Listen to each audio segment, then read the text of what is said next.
শপথ অনুষ্ঠান সব জায়গায় শেখ মুজিবুর রহমানকে বঙ্গবন্ধু ঘোষণা করা হয়েছে, কোথাও জাতির জনক ঘোষণা করা হয়নি।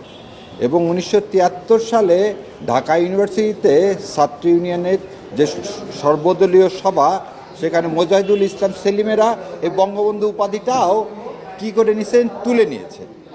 সো তাকে যে আপনি জাতির পিতা হঠাৎ করে বানালেন কিসের ভিত্তিতে? সে হতে পারে আওয়ামী লীগের কাছে জাতির পিতা হতে পারে, আওয়ামী লীগের কাছে দেশের মানে বঙ্গবন্ধু হতে পারে, কিন্তু সেটা আপামর জনসাধারণের না।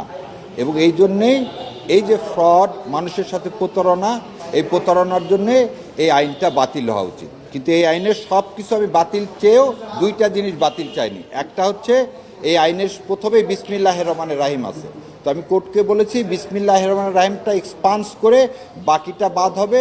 আর একটা হচ্ছে এই আইনের পঞ্চদশ সংশোধনীর পরে আমাদের ষষ্ঠ সংশোধনীর মাধ্যমে সুপ্রিম জুডিশিয়াল কাউন্সিলকে বাতিল করা হয়েছিল, সেটা সুপ্রিম কোর্ট যেহেতু রিস্টোর করছে, এখন এই পঞ্চদশ সংশোধনীতে যদি সুপ্রিম জুডিশিয়াল কাউন্সিল বাতিল করা হয় তাহলে একটা কনফ্লিক্ট দেখা দিবে।